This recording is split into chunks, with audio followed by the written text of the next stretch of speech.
Ladies and gentlemen, please welcome the editor-in-chief of Deutsche Welle, Ms. Ines Pohl, and founder and director of Thinking the Unthinkable, Mr. Nick Gowing. Good morning. Good morning. And for those in Europe, good afternoon, of course, and maybe good evening further east. Welcome. And maybe good night in Great Britain. Ah. Careful. Let's talk about manageable things. Welcome, everybody, to a giant conversation between now and 5:30 p.m. Washington time, sharp, on NATO, the world's biggest alliance, how 29 nations are committed now to really preserving stability and preventing much worse. This is about engaging all of you and many around the world as well. Why are we here in Washington? Well, of course, here 70 years ago, the founding treaty of NATO was signed by 12 nations, a few blocks away in the Mellon Auditorium. Achievements often at enormous financial and human cost, huge multi-year operations like Afghanistan, like the former Yugoslavia, plus the Middle East and North Africa, and now what's happening in the Mediterranean. We're here to commemorate, to remember, but also in many ways celebrate. But there are other things to confront as well about the challenges now for NATO, and that's got to be at the heart of the next few hours here together, because NATO is at a perilous crossroads. Politically, the world and reality and threats are in many ways moving far faster than NATO can identify and then embrace. It is that hard for NATO at the moment. As the NATO Secretary General has said here, NATO is behind the curve. That is a massive challenge.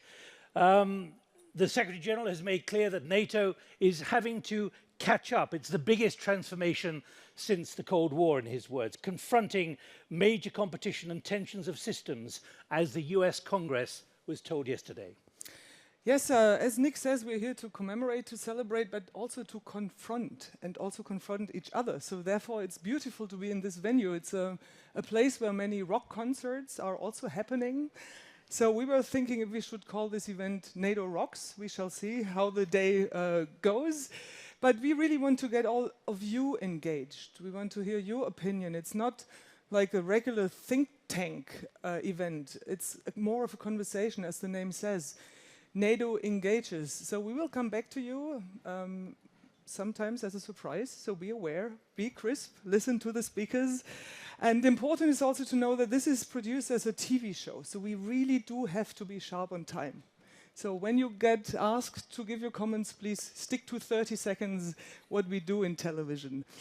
Yeah, so this is going to be a great day, I think. You see the program. I want to point one format out because I really love that. It's called storytelling. So there will be 5 people throughout the day who tell their personal story why NATO mattered for them in their life. The first of the 5 is Berta Leci from Kosovo, or of Kosovo. She will tell how important NATO was for her personal life. So I think that's going to be really, really interesting. And sure, all the other discussions as well. So, but we want and have to do now is also to thank all those supporters who made this event possible. General Dynamics, German Foreign Office, and Saab. Airbus, Hensoldt, and NATO are supporting this event financially. And the institutional partners, 9/11 Memorial, Brookings, Carnegie, CAP. CPI, CNAS, CCS, and Globsec are also supporting this event. Heritage, Hudson, McCain Institute, the Reagan Institute. The Truman National Security Project, Victims of Communism, Women in International Security, the Wilson Center, and USO. And the media partner is Defense One. I think one thing we've got to underscore, all of you are gathered here in Washington. There are large numbers who are able to watch this online streaming.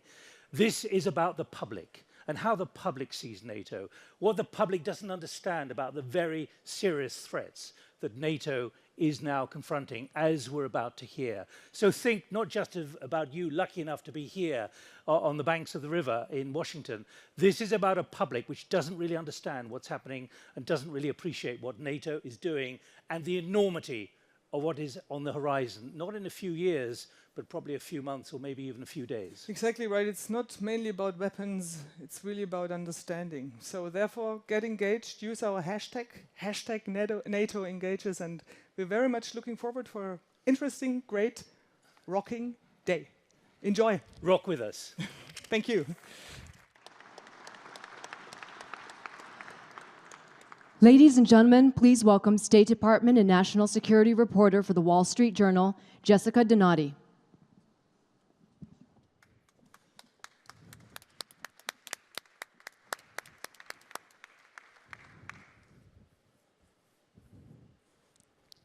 Thank you. Hello, everyone, and welcome to the 70th anniversary of NATO. I am delighted to introduce the Deputy Secretary General of NATO, Rose Gottemoeller, who will be joining us for a conversation.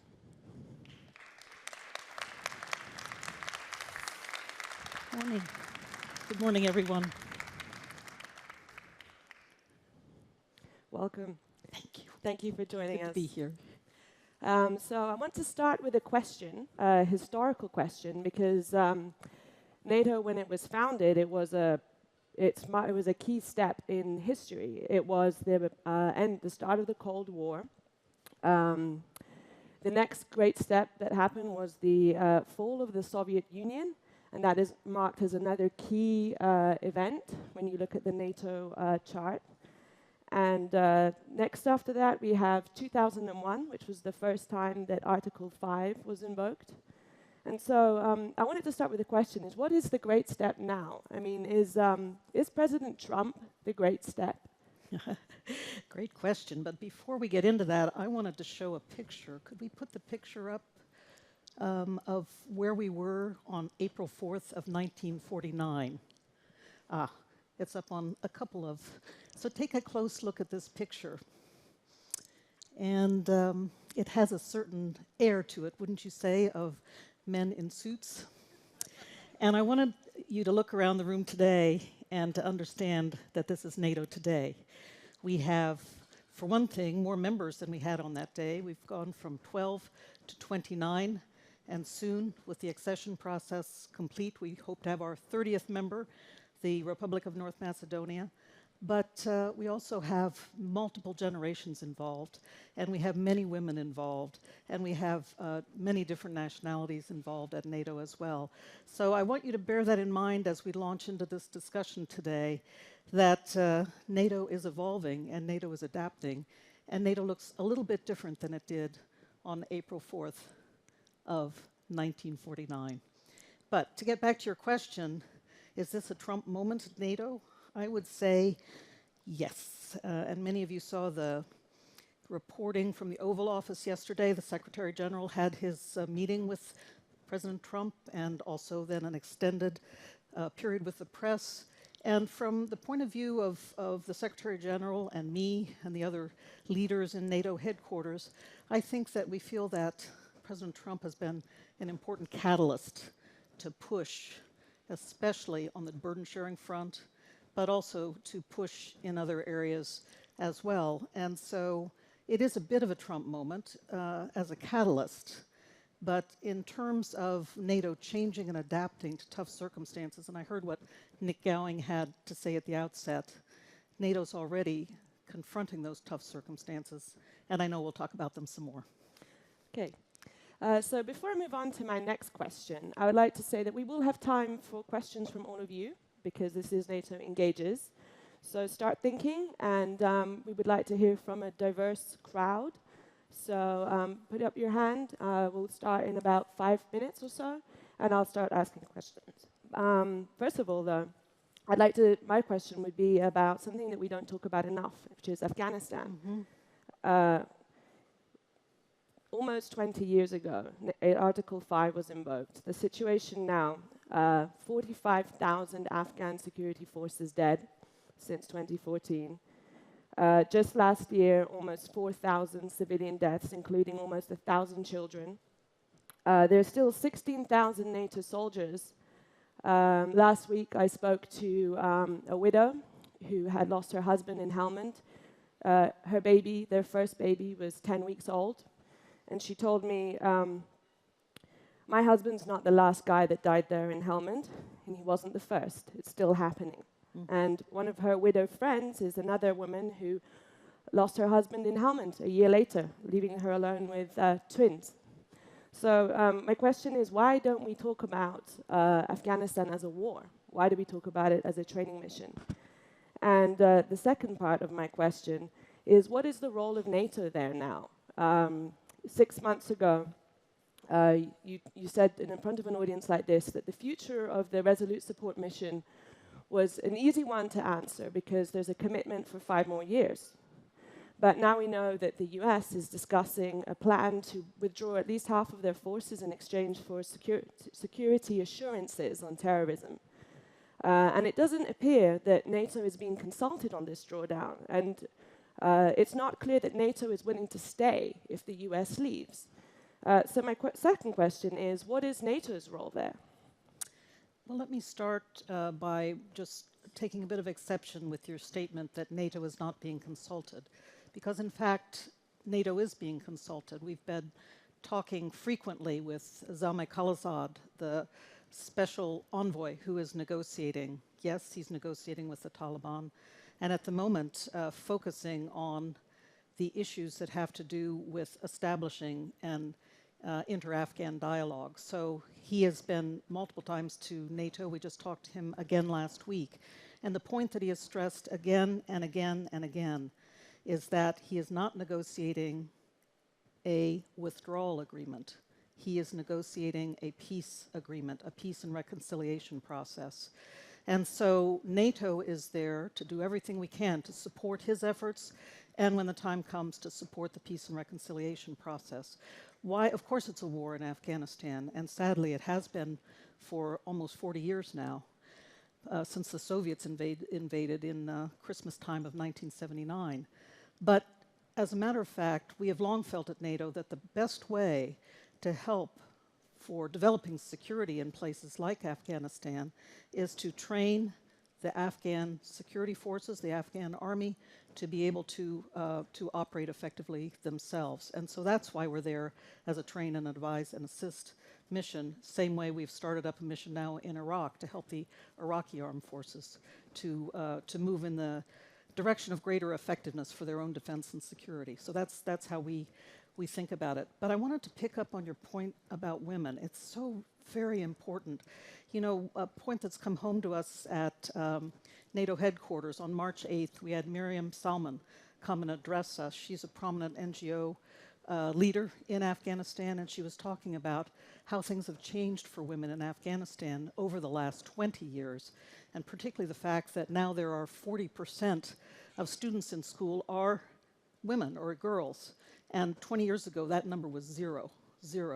So many things have changed for women. I particularly like the fact that the 2 ambassadors now, one at the UN and one here in Washington, are women. That's a big change. So they obviously have got to be part of this peace and reconciliation process. That's why I think the emphasis that Khalilzad is putting now on the inter-Afghan dialogue and getting all interested parties to the table, all stakeholders to the table, including women, is so important. And I know it's his priority. That's what he's been talking about. So my next question is about Russia. We've seen Russia has been extending its territory, and recently there were incidents in the Kerch Strait where there have been, for the last 4 months, 24 Ukrainian sailors have been held. There's 13,000 dead in the Russian-occupied Donbass since the conflict started there. And so is this a test for NATO now? And if so, does NATO get a passing grade? And the second part of my question is, as a solution, there's sanction packages, and we're expecting to see more come out of this event. But what if sanctions don't work? What next? Is there any other option for NATO at this point? Yeah, well, you know, we support sanctions. We've long supported sanctions, but they tend to flow from nation states, and particularly the EU has placed the emphasis on sanctions addressed to Russia following and that's where it started. It started with the seizure of Crimea in 2014 and the destabilization of the Donbass. So NATO's been engaged in working this problem for a long time. And in fact, the re-emphasis we've placed on the core mission related to deterrence and defense has to do precisely with the Russian seizure of Crimea in 2014 and really what's been happening in the Donbass ever since. It has made allies, especially allies up against Russian borders, very, very aware of the necessity of strong deterrence and defense mission, joined, of course, by all allies in their support. That's why we have 4 battle groups in the Baltic states and in Poland that engage almost all NATO allies in that forward deployment. So that kind of attention has been going on for a long time.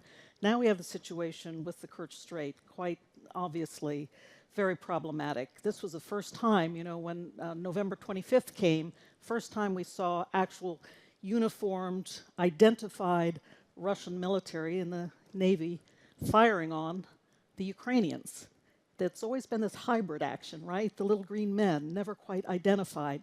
So this was a major, major problem and a major, major step in our view from the perspective of how the Kremlin was thinking about this. But in addition then, seizing the 24 sailors, they're still in Lefortovo prison in Moscow, and the 3 ships, this is all very, very problematic from our perspective, and clearly a step forward in the kinds of challenges that Russia is imposing as it extends its attempts to extend control in that area. So we have been very attentive to this.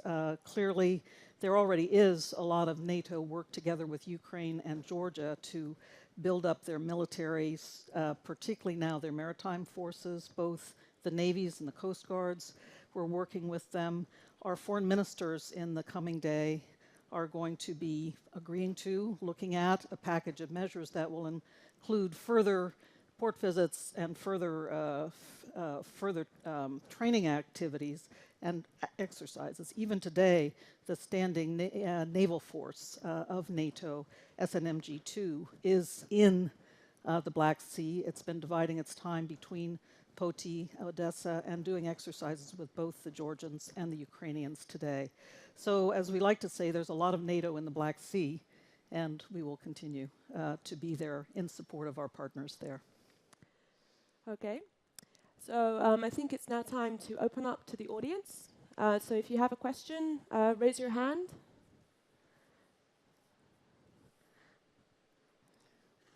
And introduce yourself, and please keep the questions tight because we're on TV. Laura Kennedy, former State Department, where I had the pleasure of working for the Deputy Secretary when she was the Undersecretary for Arms Control. And in that capacity, of course, you knew the INF issue as well as anyone in the U.S. government. Mm-hmm. So with the treaty expected to expire or end in August, what can well, I guess not the U.S., but NATO do, aside from calling on Russia to come back into compliance, to prevent the situation from spinning out of control, destabilizing the area and in Asia, and what ideas might there be to prevent a new arms control race? Thank you. Thank you. Yeah, that's a question that's been out there a lot. What can we do now to prevent a new arms race with these destabilizing systems that are able, because they are fast flyers or very stealthy flyers, highly accurate systems, ground-launched cruise or ballistic missiles. They can attack strategic targets, particularly command and control targets, in a way that can be, as we call it, a decapitating strike, so very destabilizing. That's why we worry about intermediate-range nuclear systems so much. But let me stress a couple things about NATO's reaction. First of all, the entire NATO alliance has really agreed, and NATO allies have been able to independently assess that the Russians are in violation of the treaty. So this is not something where the United States said, this is the way it's going to be, and all the allies said yes. What they did was take a careful look themselves, and independently, the entire alliance has come to the agreement that these systems that the Russians are deploying, the 9M729 it's called in the Russian parlance, or the SSC-8 in NATO parlance, is a violation of the INF treaty. So there's no disagreement about that. But now comes the question, what next? I've seen many old NATO hands in the audience, and there are a lot of people who remember the dual-track decisions that have emanated from the Harmel report in the late 60s, and then later as the INF threat was first rearing its head. So dual-track means we pursue deterrence and defense measures, and that's what we're looking at now and studying very carefully what we do to respond to this new Russian capability. But the second part always has to be dialogue, and that means continuing to work the arms control track as well. So let me just stress that in terms of deterrence and defense, what we are looking at is going to be restrained, and it is going to be balanced in terms of how we pursue a response. We are not going to, in essence, engage in an arms race, and that is the core point. That's something that we have control of. We can take care of our own deterrence and defense without having to engage an arms race, and that's what NATO is all about. We defend. We are not aggressors. Anyone else? The next question. I'm looking for 2 questions. So one from you, and one from that gentleman over there. Thank you very much, Steve Shapiro. I'm a director at the Atlantic Council. Madam Deputy Secretary General. Back to the Black Sea question, and it's an issue with respect to the Montreux Convention, which of course has a tonnage and a duration on point restriction. And I wonder if consideration has been given to a significant shipbuilding program in Bulgaria and or Romania, such that the restrictions of Montreux can be avoided. Well, let me stress one point I did not make talking about the Black Sea a few minutes ago, and that is we have 3 NATO states who are literal states of the Black Sea: Romania, Bulgaria, and of course Turkey, who is the guardian of the Montreux Convention.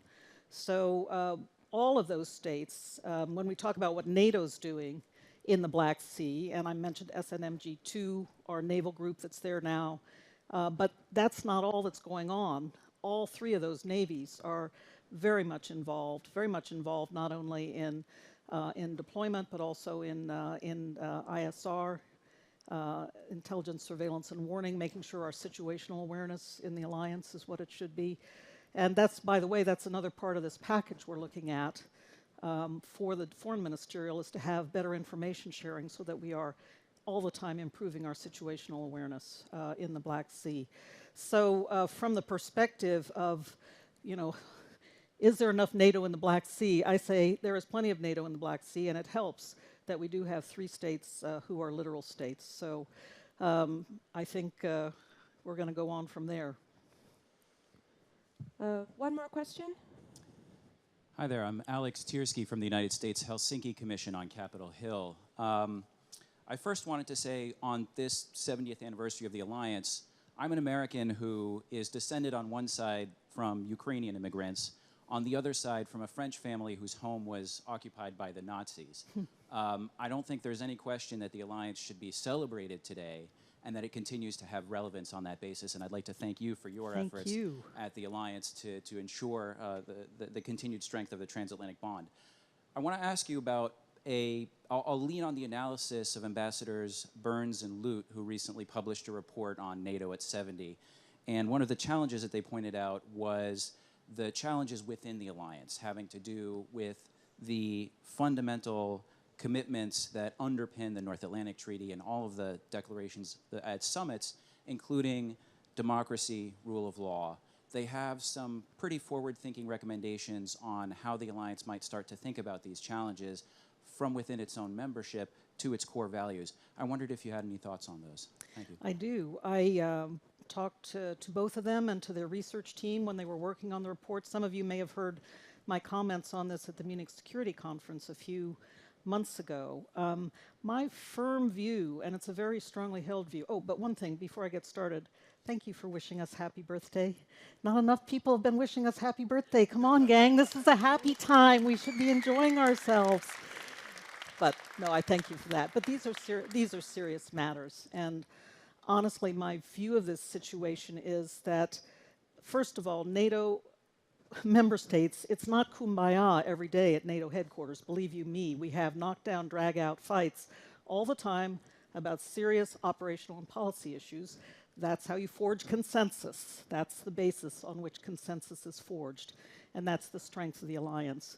So that's number one. Number two, there are big differences at the strategic level that have emerged over the years. The Iraq War in 2003, I wasn't there at the time, but I'm sure some of you were. And there were shouting matches in the NACS session. When I sit in the NACS session today, yes, we do have fights in the NACS, but I haven't heard a shouting match since I've been there. And so there are many examples in NATO's history of some big differences also at the strategic level. But when it comes right down to it, we agree on our core missions, deterrence and defense front and center, also now pursuing the fight against terrorism. So to come back to your question, though, about values, we have many different governments represented in the alliance with many different political parties across the spectrum. All of them, though, must, as they remain members of NATO, continue to confront our core values and embrace them. They must take them seriously. But the other thing I like to say is that the way NATO looks at ensuring that those core values are advanced is from the inside out. And I think targeting is a great example of this. Those who are trained at NATO, whether military officers or those participating in military operations, when they are trained about targeting, they are trained about the most basic necessity of protection of civilians, for example. So that's a good example of how we try to imbue the values from inside out. And it pays off. It pays off then in the long run. So that's my view of this matter. We will continue to work this issue from the inside out every single day at NATO. But every single NATO member must confront and embrace our core values. Thank you. Well, it looks like we've run out of time. So thank you so much for joining us. Thank you. Thank you. And I hope you all enjoy the day. Yeah. And have fun. have fun.